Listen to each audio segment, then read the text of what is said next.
según San Juan capítulo 12, que 6 días antes de la Pascua, Jesús fue a Betania, donde estaba Lázaro, el que había estado muerto y a quien había resucitado de los muertos. Hicieron una cena familiar, un convite ahí. Marta servía, como era de costumbre, Marta siempre involucrada, ¿verdad?, en darle sazón, en atender a la gente. Y Lázaro, uno de los que estaban sentados a la mesa, porque del festejado ahí principal era Lázaro, ¿no? Lázaro es el que había resucitado, el que había pasado de muerte a vida, y había una fiesta familiar en honor de que Lázaro estaba vivo, que había pasado toda aquella angustia. Y entonces ahí también estaba Jesús. Y mientras estaba Jesús, dice el verso 3, que María tomó 1 libra de perfume de nardo puro. 1 libra son en el sistema romano un poco menos de 400 gramos, entre 350 y 360 gramos de nardo puro de mucho precio, dice aquí Juan, y ungió los pies de Jesús, es decir, vació esa botella de aceite sobre los pies de Jesús y los secó con sus cabellos, y la casa se llenó del olor del perfume. En un acto de adoración, en un acto de gratitud de María, porque había resucitado a su hermano, estaban en esa fiesta agradeciéndole, y luego ahora invierte en su adoración un costo altísimo. No era solo la humillación de lavar los pies de Jesús, sino que hacerlo con un aceite carísimo. Porque ya adelante dijo uno de sus discípulos, Judas Iscariote, ustedes saben, era el administrador de los discípulos, hijo de Simón, el que lo había de entregar. ¿Por qué no se vendió este perfume por 300 denarios y se le dio a los pobres? Pero aclara Juan y dijo, pero esto dijo porque ya le había medido la zanca, ¿verdad?, a este amigo. Y dice, no porque se preocupara por los pobres, sino porque era ladrón. Y teniendo la bolsa, era el tesorero, pues, sustraía de lo que se echaba en ella. Pero entonces Jesús les dijo, porque bueno, 300 denarios, recordemos que un denario es en promedio el salario diario de una persona en tiempos de Jesús. Estamos hablando de 1 año de salario que costaba ese perfume. Y bueno, dijo, bueno, si lo vendemos barato, que lo vendamos 300 denarios, estamos hablando de muchísimo dinero. Pero dice Jesús, déjala, porque para el día de mi sepultura ha guardado a esto. A los pobres siempre los tendrás entre ustedes, pero a mí no siempre me tendrán. Es decir, aquí vemos cómo en el afán María en ese acto de adoración invirtió muchísimo en el Evangelio, invirtió muchísimo en Jesús, invirtió muchísimo en preparar el cuerpo de Jesús. Ella no lo sabía cuando estaba derramando ese ungüento, ese aceite carísimo, pero Jesús le aclara, mira, lo que pasa es que me estás preparando para la sepultura. Tal vez la mayor sorprendida era María, después de haber derramado y el Señor haberle dicho la razón, pues ella a lo mejor hasta se sintió mal, ¿no? Y pues de haber sabido no lo hago, Señor, si yo no quiero que te mueras, si yo quiero que sigas con nosotros, si te amamos mucho, eres maravilloso, queremos que sigas sanando enfermos, que sigas resucitando muertos como lo hiciste con Lázaro. Sin embargo, Jesús le dice, no, para mi sepultura me estás preparando. Entonces, eso sucedió el día sábado. 6 días antes de la Pascua, en la cual Jesús se iba a entregar. Y esto nos prepara para entender lo que sucedió el día domingo, que es la llamada entrada triunfal en Jerusalén. Y dice el Evangelio de Marcos, vamos a irnos al Evangelio según San Marcos, ahora en el capítulo 11. Cuando se acercaban a Jerusalén, dice, junto a Betsabé y Betania, Betfagé, frente al monte de los olivos, Jesús envió a 2 de sus discípulos y les dijo, vayan a la aldea que está enfrente de ustedes, y luego que entren en ella hallarán un pollino atado, un asno, en el cual ningún hombre ha montado, desátenlo y tráiganselo. Fíjense que cuando van los apóstoles hacia Jesús con esta encomienda y el Señor les dice que ya hay un asno preparado para él, este hombre podemos imaginarlos porque era la tradición y la manera de hacer negocios en Israel de los que se dedicaban al ganado, que esta clase de animales eran exclusivos para reyes. Normalmente los reyes en la antigüedad no andaban en camellos, en elefantes, en caballos, andaban en asnos, y en asnos de color blanco. Y esos, cuando entonces un ganadero se encontraba que había nacido un asno con esas características, un pollino hijo de asna, lo preparaban y no dejaban que nadie lo montara, le daban un tratamiento especial para reyes, y ese animal estaba destinado a la venta para el servicio de, en este caso, de Herodes, que era el rey de Judea en aquel tiempo, y pues él estaba esperando mercar con él. Sin embargo, cuando van con él y le dicen el objeto de lo que se trataba, ¿verdad? Porque llega ahí, fueron y ellos estaban desatando ahí, ¿no? Y entonces llega ahí los que estaban ahí, oye, ¿qué están haciendo desatando ese animal? O sea, si está preparado para reyes, ¿lo van a comprar o qué? Pero entonces Jesús le dijeron como Jesús les había dicho. ¿Ya?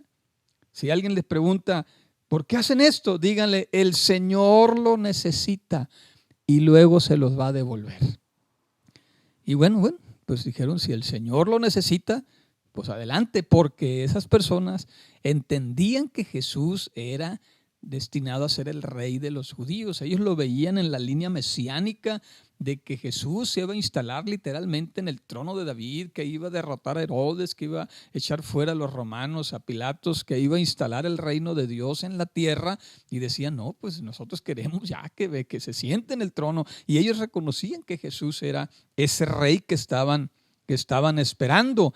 Y cuando llegaron, entonces ya trajeron aquel animalito a Jesús, y luego dice la Escritura, echaron sobre él sus mantos y luego se sentó sobre él.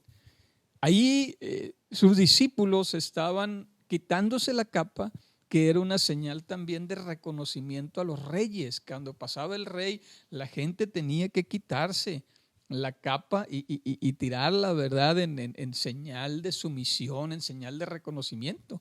Ellos se quitan la capa, los apóstoles, y la ponen sobre el animalito, y ahí entonces suben a Jesús en él. Y muchos, dice, también muchos de los que iban en el camino tendían sus mantos, dijeron, como diciendo, ¿cómo hubiera querido que mi manto fuera el que estuviera sobre aquel animalito para que Jesús fuese montado en él? Pero entonces dice, tendían los mantos sobre el camino.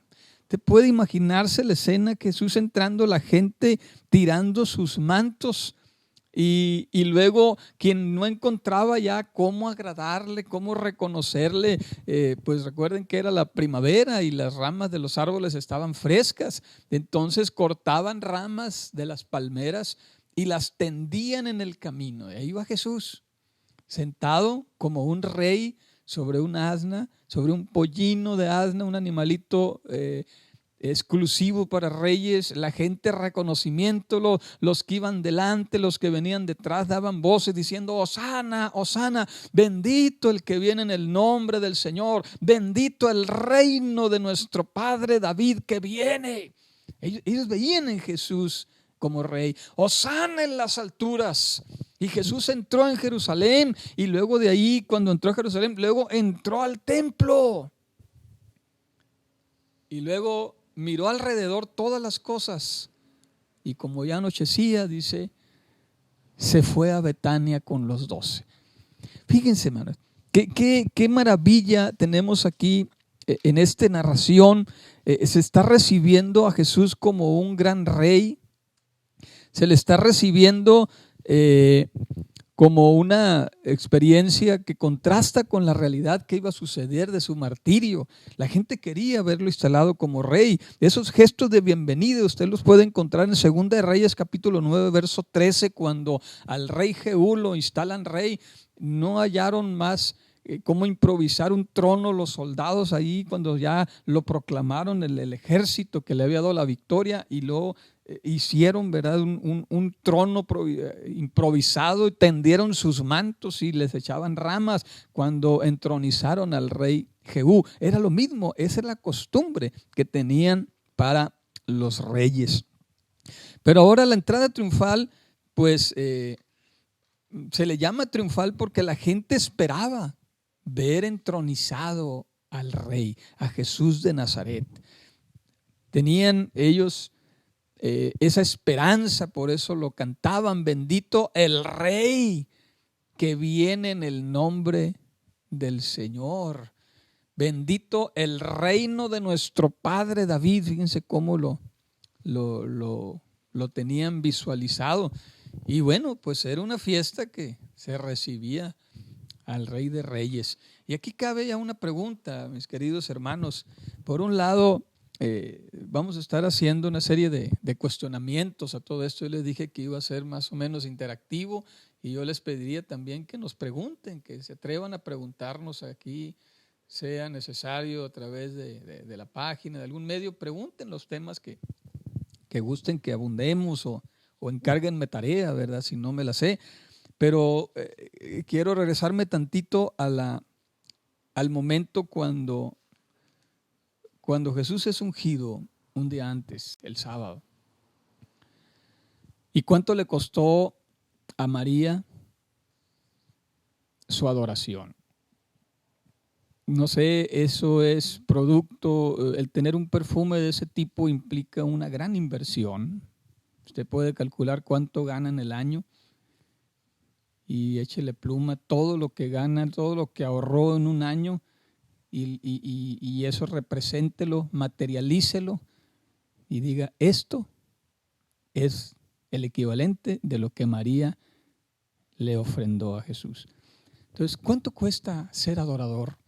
¿Cuánto cuesta agradar a Dios? ¿Cuánto cuesta el derramar nuestra vida delante de Él?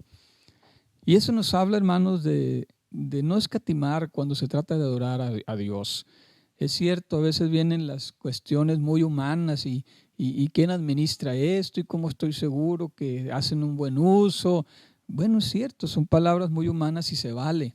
Pero cuando tú haces algo por el reino, tienes que pensarlo de esa manera. Lo estás haciendo para Dios, y Dios te va a multiplicar en la medida de tu fe, en la medida en que tú te desprendas, en la medida en que digas con tus hechos que Jesús para ti es lo más importante, como dice Proverbios, ¿verdad? Demostrémosle a Dios que para nosotros Él es lo más importante, y a través de nuestro acto de adoración. Por otro lado, la entrada triunfal nos habla también de la manera en que recibimos a Jesús en nuestras vidas. Y aquí meditemos cómo ha entrado Jesús en tu vida y en tu familia. ¿Lo dejaste entrar en tu vida como rey, o lo dejaste entrar en tu vida como: bueno, Jesús, para que no te sientas mal, te voy a dar chance que entres en mi casa?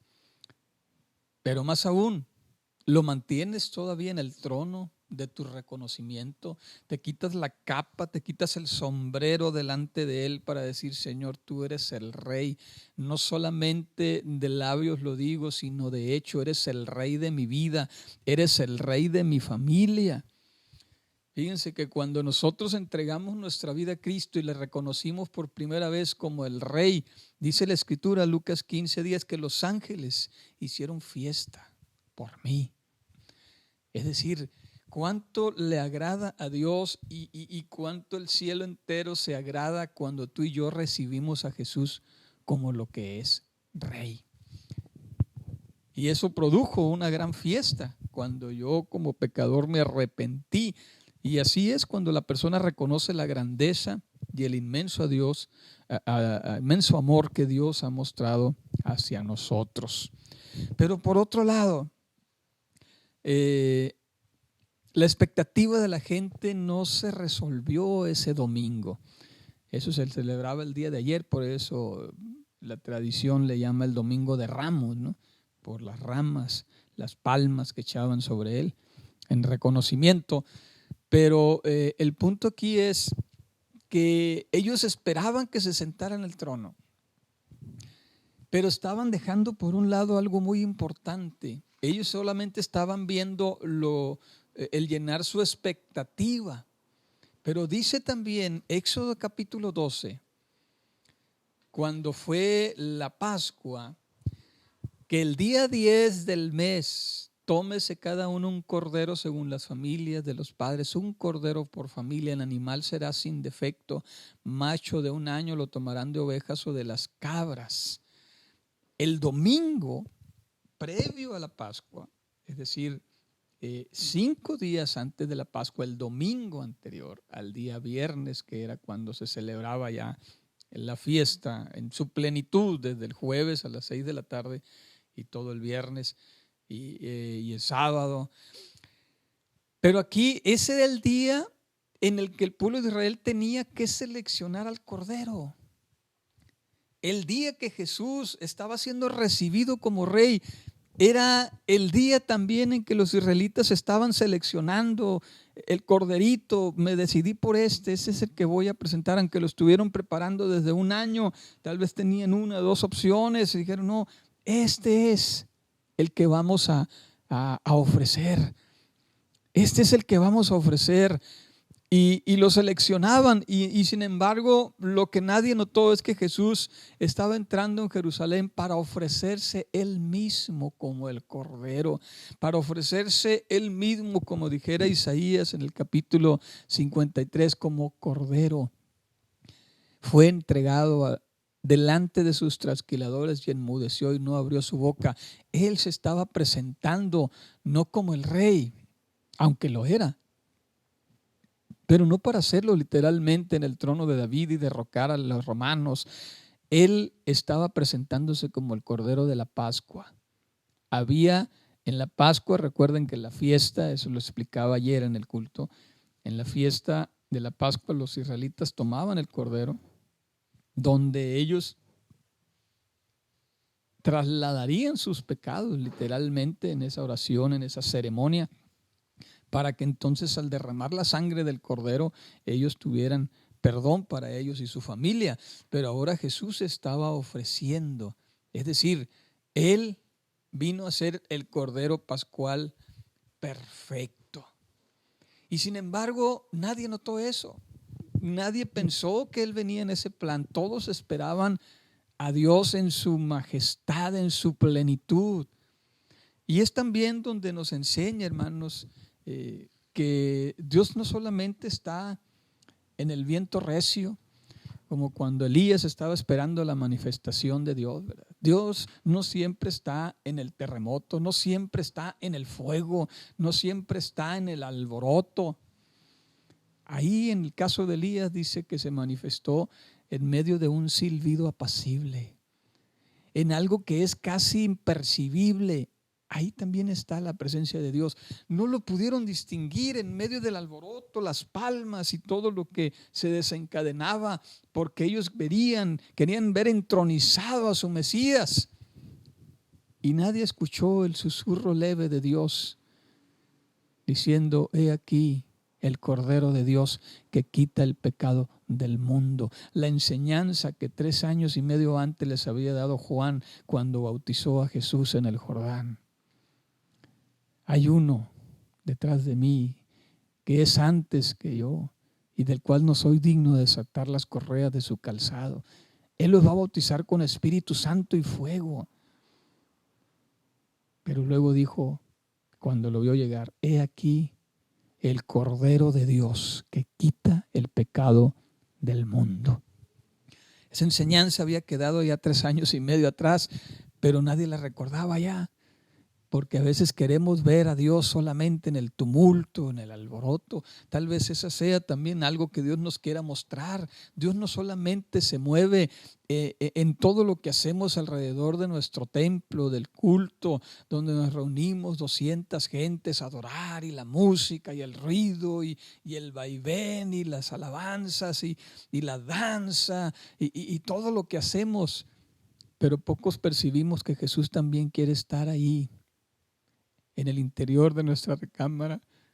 Quiere estar ahí en nuestra intimidad con Él. Quiere estar ahí en ese momento donde nadie lo ve, pero que tanto le agrada estar, para que nosotros recordemos, Él es el Cordero de Dios.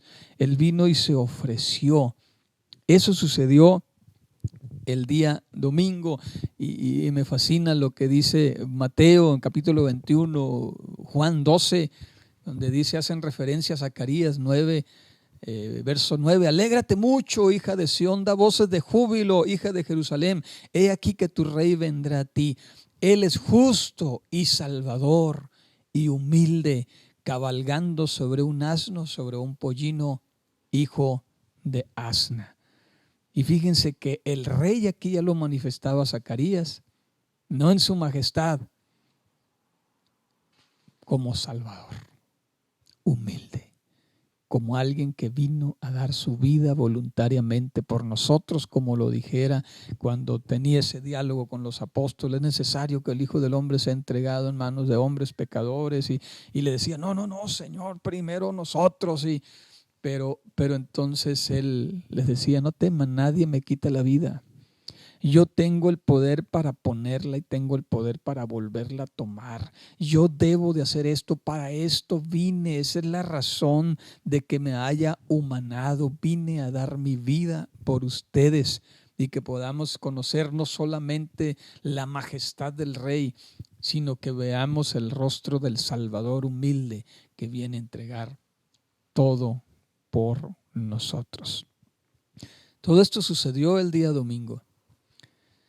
Pero también queremos abarcar en este devocional, pues que va a estar nutrido, porque ya vimos un poco del sábado, ya vimos un poco del domingo, pero luego, ¿qué sucedió el día lunes?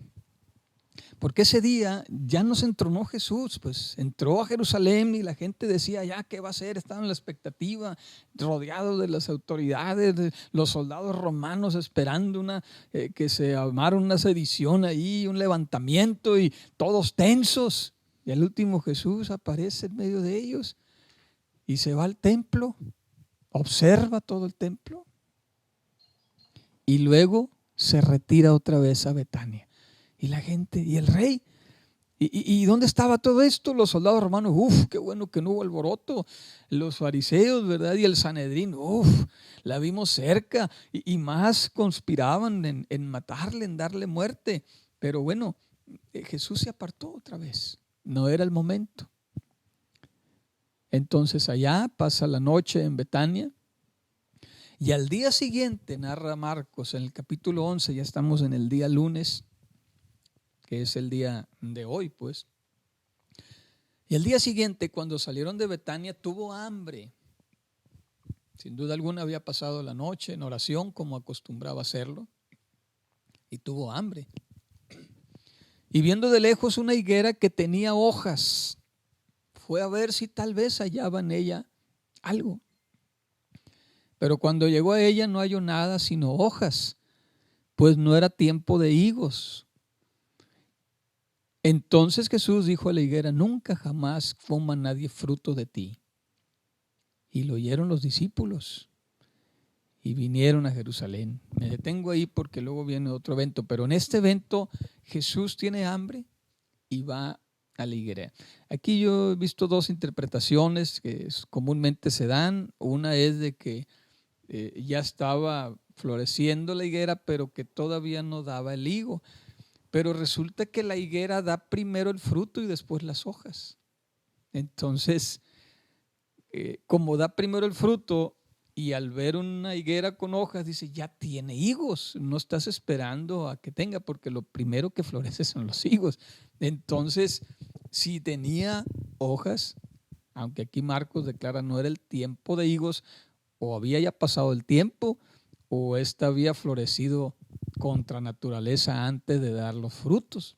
Así es que está medio enredoso, pero yo creo que si tenía hojas es porque se espera que ya tenga higos, porque esa es la naturaleza de la higuera. Primero da el fruto y después echa el follaje. Y sin embargo Jesús no encontró ahí fruto.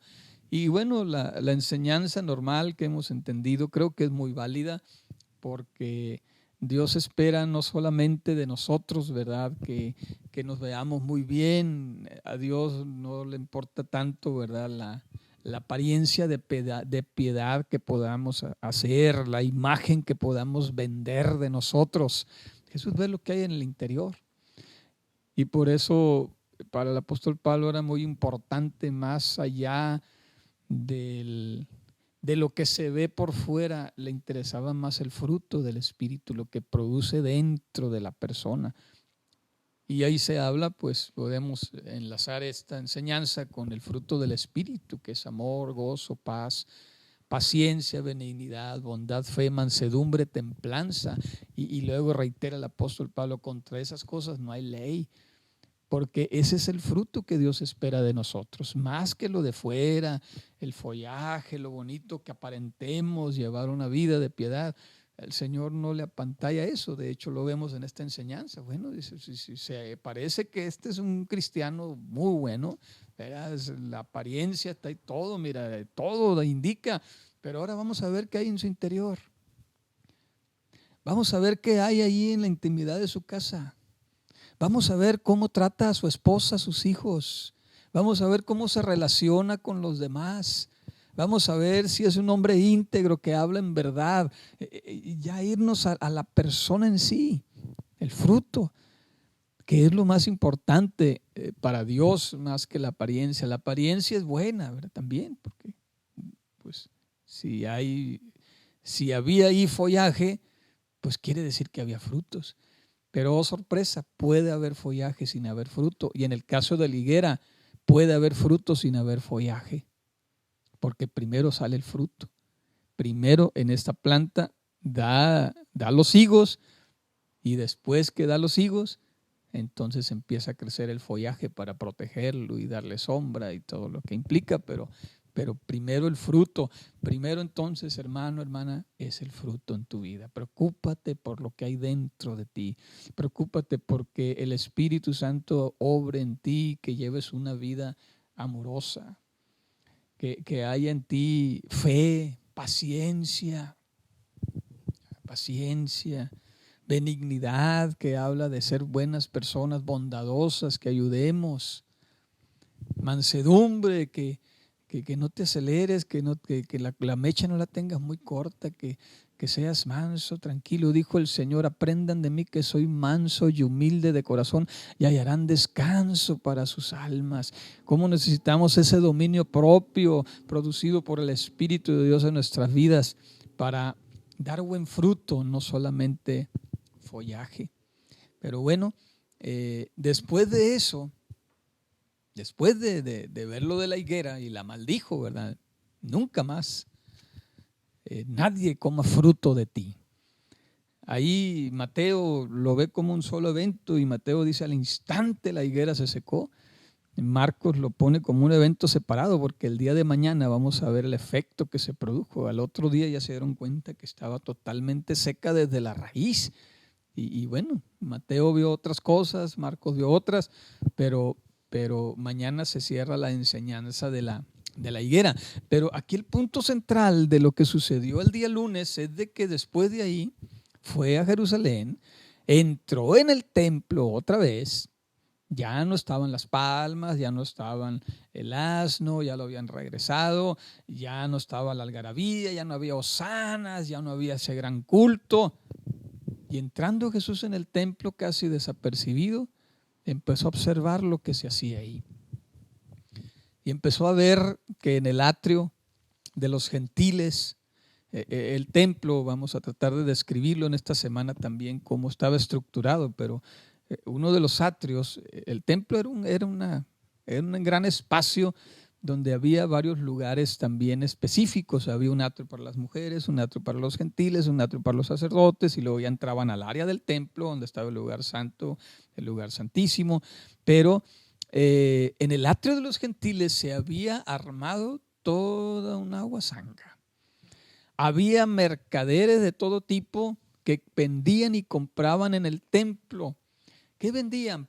Bueno, ahí te puedes imaginar que como también la Pascua era una fiesta en aquella pequeña ciudad que llegaba a albergar hasta 1 millón de visitantes durante los 6 días de la Pascua de todo el mundo. Imagínense una pequeña ciudad de Jerusalén que normalmente tenía 20, 30 mil habitantes. De repente el conglomerado de gente a los alrededores, los hoteles llenos, la gente durmiendo en las calles, en las afueras, en las aldeas. Era un alboroto porque eran las 3 fiestas anuales y venían judíos y también turistas y comerciantes para aprovechar el mercado. Lo que hoy hacemos en Semana Santa, ¿no les parece? De salir y aprovechar todo ese gran mercado de la fiesta de la Semana Santa. Pues eso estaba viendo el Señor. Allá había tal vez souvenirs de Jerusalén, utensilios, réplicas del templo en pequeñas escalas, todo lo que tú puedas imaginarte, souvenir, botellitas de aceite, agua del estanque Siloé, bueno, cuántas cosas. Pero también había algo que vendían, y esto es el punto del colmo, que hizo que Jesús volcara la mesa de los cambistas y las sillas de los que vendían palomas. Y más, Juan es un poco más específico, donde dice en el capítulo 2, verso 15, hizo un azote de cuerdas, estaba tan indignado, y echó fuera del templo a todos con las ovejas y bueyes, y derramó las monedas de los campistas y volcó las mesas. Y a los que vendían palomas les dijo: quiten esto de aquí y no conviertan la casa de mi padre en un mercado.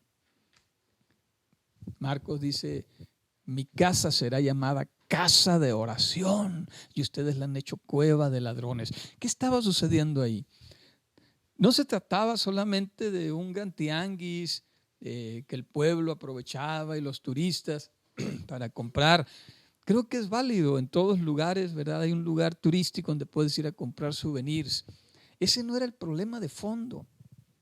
El problema de fondo estaba en que el domingo habían de tomar el animal para el holocausto máximo, el cordero. La gente que no se había preparado o que había preparado su cordero en casa, esos no tenían problema, pero la gente que no se había preparado para la fiesta, pues iban al mercado a comprarla. Y ahí se les vendía, pero no solamente ahí podían obtener un cordero válido para la fiesta. Era un mercado financiado, dirigido, orquestado y con todos los réditos para el Sanedrín. Era un negocio del templo. ¿Hasta dónde llegó? Joaquín Jeremías, uno de los teólogos que escribe la vida de Jerusalén, me fascinan sus escritos, dice que era tal la vileza que tú podías llevar un corderito que habías preparado todo el año y como un judío devoto, como un creyente que quieres agradar a Dios en la Pascua y que quieres realmente hacer un sacrificio digno para Él, y con todo amor, todo un año con tu familia, tus hijos, cuidando junto contigo el animalito, y sabías que estaba perfecto, que no tenía mancha, no tenía defecto, lo habías alimentado especialmente, lo habías separado del resto, lo habías cuidado, y luego llegabas con toda tu familia con ese corderito y lo presentabas al templo, porque la mecánica era: llegas y días antes de la Pascua estaban valorando los animalitos y estaban validando. Ok, la familia Solano aquí trae un cordero, ok, está bien. Te tenían que darte el vale de certificación, pero en muchos casos decían a priori: a ver, este corderito, a ver cómo se ve, no, se me da que esto pueden comprar, no saben qué, ese cordero no es válido. Pero señor, disculpe señor sacerdote, pero si lo preparé, analícelo bien, debe haber un error. No, no sirve tu cordero, ve y compra uno de los corderos autorizados en los establos del templo. Imagínate aquella familia en ese desagrado, en esa decepción por la manera de los manejos de los dineros del templo. Y que regresa y que sale del templo porque no entraba sus hijos ni su esposa. Papá, ¿qué te dijeron del corderito? Pues no sé, nomás que no sirve. Pero ¿cómo, papá? Si lo estuvimos preparando, pues no sirve. Vamos a ver al mercado para comprar uno y lo vamos a vender. Le compraban a un bajo precio su ovejita, su cordero, y le vendían uno certificado. Ese mismo cordero al otro día lo estaban vendiendo a otra persona como autorizado. Era una vileza. Y luego donde colmó, y yo creo que ahí colmó a Jesús, porque no solamente dice despachó a los que vendían ovejas y bueyes, se dirigió especialmente a los que vendían palomas. ¿Por qué? Usted recordará cuando Jesús fue presentado en el templo, Lucas 2, y la ley decía que tenían que ofrecer un cordero cuando presentaran también al niño, cuando la ceremonia de la circuncisión, de la presentación del niño a los 40 días de nacido. Y a los pobres que no tenían para un cordero les decían, pues traigan 2 tórtolas o 2 palomitas. O sea, si no hay más, no hay problema. La ley lo preveía así, porque la ley de Dios es justa y estaba viendo porque todos tuvieron acceso al templo, al sacrificio. Jesús y María, los padres de Jesús, José y María, llevaron 2 tórtolas. Era una familia pobre, se los aceptaron en ese entonces, degollaron aquellos animalitos, presentaron a Jesús en el templo. Y entonces las familias que no tenían para el cordero tenían que comprar palomas. Pero igual traían las palomas ellos y se las rechazaban. Se las recibían ahí, las vendían por ahí y luego el Sanedrín les estaba vendiendo. Es decir, abusaban hasta de los más pobres. Cualquiera se puede sentir indigno con esto. Por eso Jesús se dirigió particularmente, agarró el azote de cuerdas y echó fuera a los cambistas que estaban los cambistas porque pues venían de todas partes del mundo. Unos traían monedas de Egipto, otras monedas de Siria, otras monedas de Roma y ahí hacían un cambio porque las monedas del templo solo aceptaban las monedas oficiales del Sanedrín, o sea, no podían manejar otra moneda. Entonces ya había una ganancia en cambiar el tipo de cambio a la moneda, y luego todavía el colmo fue, están vendiendo hasta las palomas. O sea, como diciendo Jesús, deberían de estárselas regalando, por amor de Dios, a las pobres familias que vienen a adorar, que vienen a su encuentro con Dios, que vienen a celebrar su Pascua, a celebrar la liberación, a celebrar que el Dios de Israel, y que no tuvieron ni para palomas, y también eso, o sea, es el colmo. Por eso, quiten esto de aquí, dijo el Señor, a los que vendían palomas. Juan 2, verso 10, quiten esto de aquí y no conviertan la casa de mi Padre en un mercado. ¿Qué no oyeron que está escrito? Mi casa será llamada casa de adoración para todas las naciones, y ustedes la han hecho cueva de ladrones. Lo oyeron los escribas y los principales sacerdotes. Miren, el pueblo estaba encantado con lo que estaba haciendo Jesús. Dijeron, por fin me van a recibir el cordero, ¿verdad? Jesús está en contra de esta injusticia. Qué bueno que está por nosotros. Nosotros queremos adorar a Dios, pero queremos hacerlo bien y nuestro alcance. Y las palomas, pues decían, pues que cómprale una paloma al que no tiene, o regálasela. El pueblo estaba fascinado con esto, pero lo oyeron los escribas y los principales sacerdotes, los dueños del negocio, los que habían montado todo ese mercado, y luego refunfuñando y se buscaban cómo matarle. O sea, dijeron, ahora sí nos está echando fuera el negocio del templo. Pero le tenían miedo, porque el pueblo estaba admirado. Y, o sea, Jesús hizo todo eso, y por un lado los escribas, los soldados romanos que no se atrevieron a meterse, y todo el pueblo detrás de Jesús y esperando, si se mete nosotros también le entramos. O sea, era una situación muy tensa, pero nadie le impidió a Jesús hacer eso, porque sabían bien los escribas y sacerdotes que estaban siendo exhibidos en su mercado, en su mañosada de manejar los negocios del reino.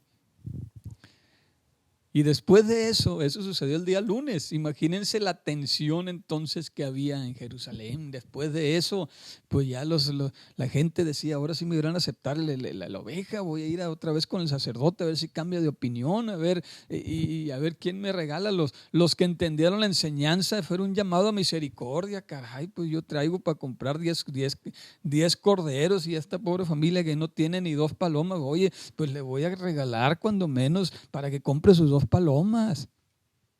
Es un llamado a la misericordia. Y esto debe hacernos meditar, hermanos. ¿Cómo manejamos nosotros nuestra fe?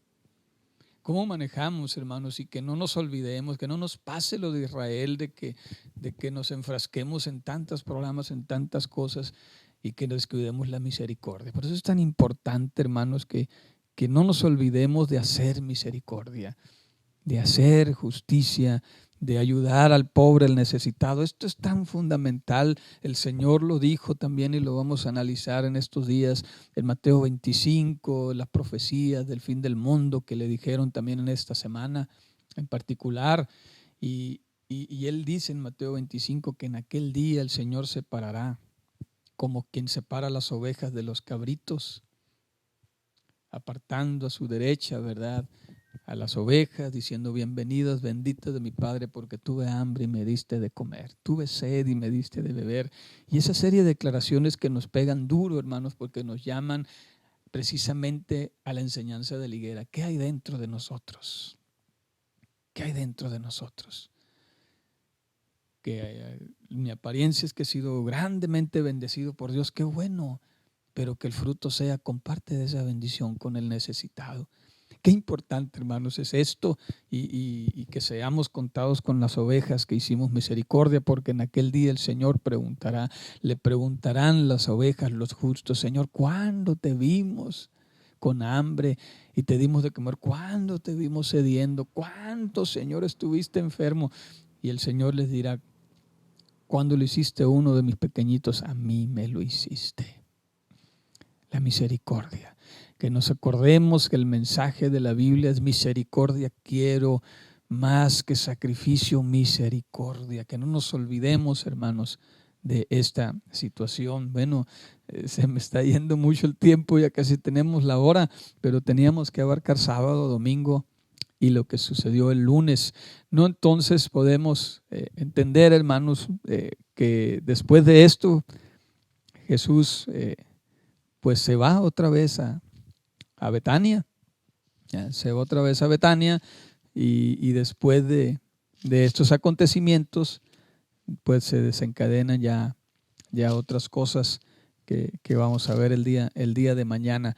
Pero aquí el llamado entonces para concluir, hermanos, es Jesús vino y antes de dar su vida por nosotros purificó el templo. La Biblia dice que nosotros somos, el templo del Espíritu Santo. Que nosotros sea, hermanos, una vida justa, que el Señor no halle en nosotros ese mercader, que no encuentre en nosotros ese discriminar personas, que no encuentre en nosotros eso que encontró en el templo literal en Jerusalén, que nos encuentre un lugar digno donde el Señor derrame su sangre por nosotros, que construyamos en nuestra vida ese altar donde el Señor quiere venir a morar, que vivamos esta Semana Santa, hermanos, amigos, de una manera diferente, meditando, discerniendo, pidiéndole al Señor, muéstrame, Señor, ¿qué me estás enseñando en esta Semana Santa? Yo decía ayer en la radio, qué maravilloso es Dios, como en medio de toda esta pandemia estamos en un huracán emocional, psicológico, político, económico, está moviendo un huracán a nivel internacional, pero siempre el huracán tiene un ojo y en el ojo hay paz. Y en el ojo de este huracán llamado COVID-19, de esta contingencia sanitaria, el Señor le place colocar la Semana Santa. Que en este ojo del huracán, hermanos, podamos tener paz, tranquilidad. y pensar que Jesús es el centro de la historia. No es el coronavirus el centro de la historia. El centro de la historia es Jesús. Nos lo ha demostrado una y otra vez. Él partió la historia en dos. Se habla de un antes de Cristo, un después de Cristo, porque Él es el centro del universo. Y ahora, en medio de esta situación, recordemos que Él es el centro de todo el universo y que podamos centrar nuestra atención en Él. No hagas caso ahorita, hermano, esta semana. Si puedes olvidarte de toda esa psicosis que ha levantado esta situación y concéntrate en la muestra más maravillosa de amor. Considera el acontecimiento más importante de la historia. Vívelo con tu familia. Acércate a Jesús. Deseamos que Dios les bendiga en gran manera, hermanos. Quisiéramos terminar con una breve oración, poniéndonos en las manos del Señor. Las preguntas que ustedes nos puedan hacer a través de las redes sociales o personalmente, las vamos a ir resolviendo en el día a día. Ahorita no tengo preguntas que me han hecho, pero las vamos a ir resolviendo con la ayuda de Dios. Oramos. Señor Jesús, te damos muchas gracias, Padre, porque estamos, Señor, viendo las cosas que antecedieron a tu sacrificio en la cruz. Te damos gracias, Señor, por María, cómo ungió, Señor, tus pies con ese ungüento, en un acto de adoración, Señor supremo, y que tú le especificaste, lo estás haciendo para honrar mi muerte. Señor, te damos gracias porque en aquel domingo, aunque todos esperaban que tú te manifestaras como el Rey de Israel, tú decidiste, Señor, no ocupar ese trono, porque tu plan no era ser rey de una tribu, de una nación. Tu plan es seguir siendo el Rey de Reyes y Señor de Señores para todos, y para eso tenías que entrar como un cordero inocente. Tú fuiste, Señor, escogido, como declaró el apóstol Juan cuando inició su ministerio y fue bautizado por el Señor. He aquí el Cordero de Dios que quita el pecado del mundo. Nadie lo notó, Señor, pero ahora lo entendemos. Tú te estabas preparando, Señor. En el día que elegían, Señor, ese Cordero, tú estabas ahí. Y tú esperas, Señor, lo mejor de nosotros en la misericordia en tiempos de tempestad. Por eso, Señor, nos enseñas lo de la higuera, Señor, que no veamos, Señor, el follaje, que veamos el fruto. Señor, te pedimos que nos ayudes a mantener nuestro templo sano, limpio para ti, Señor. Somos el templo de tu Espíritu Santo, morada de tu trono, Señor, en nuestros corazones, y queremos, Señor, que nos purifiques, Señor. Límpianos. Si hay algo en mi vida que necesites limpiar, Señor, toma el azote, Señor, y límpiame, Señor. Acepto, Señor, tu reprensión, porque tu palabra dice que tú corriges al quien recibes como hijo. ¿Qué padre, dices, no recibe a su hijo y lo corriges? Así, Señor, yo quiero que me corrijas, Señor. Oramos, tu iglesia, Señor, corrígenos, pero límpianos, Señor, porque queremos ser dignos para ti. Si hay algo que no te agrada de mí, Señor, échalo fuera de mí, aunque me duela, Señor, aunque tenga que recibir un azote, Señor, pero por favor, purifica nuestras vidas, purifica esta iglesia que te ama, Señor. La segunda iglesia de Obregón, purifícala, Señor. Estamos confiando en ti, queremos que vengas a nuestras vidas, Señor. Bendice, Señor, y suple la necesidad de cada uno de nuestros hermanos en Cristo Jesús. Ayúdanos, Señor, guárdanos delante de ti, en el nombre de Cristo Jesús. Amén. Estimados hermanos y amigos, muchas gracias por su atención. Me extendí mucho, dije va a ser un breve devocional, pero ya me conocen. Abarcamos 3 días, mañana solamente vamos a tocar día martes, lo que sucedió el día martes, y vamos a ir avanzando, hermanos, y pues Dios les bendiga, Dios les pague, bendiga a mi hermano Quique, que está aquí en los controles, a mi esposa que está aquí acompañándonos, y pues nos vemos mañana en la misma hora y en el mismo canal, hermanos. Dios les bendiga y les guarde. Gracias.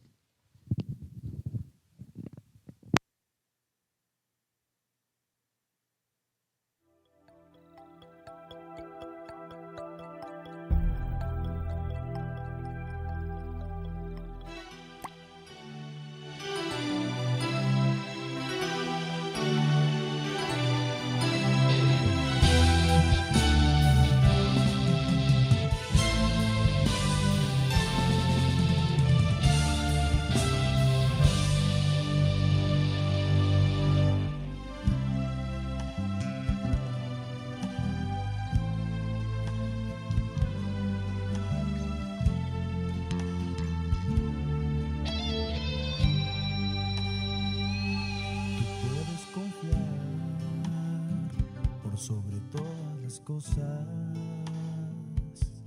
que mi Jesús es real, que solo su amor no conoce fronteras. Dios está a la puerta de tu corazón, déjale entrar. Y así vas descubriendo la razón de vivir. Y así vive confiando que tú puedes seguir, que nadie quite tus ilusiones. Tú sigues siempre adelante, pues todo irá mejor. Siempre Dios te ha ayudado, y si reclamas Él te escuchará. Eres mi Jesús.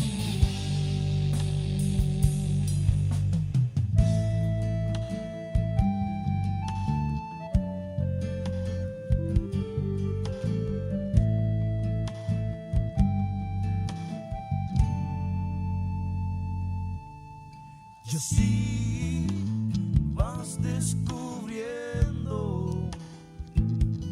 la razón de vivir. Y así vives soñando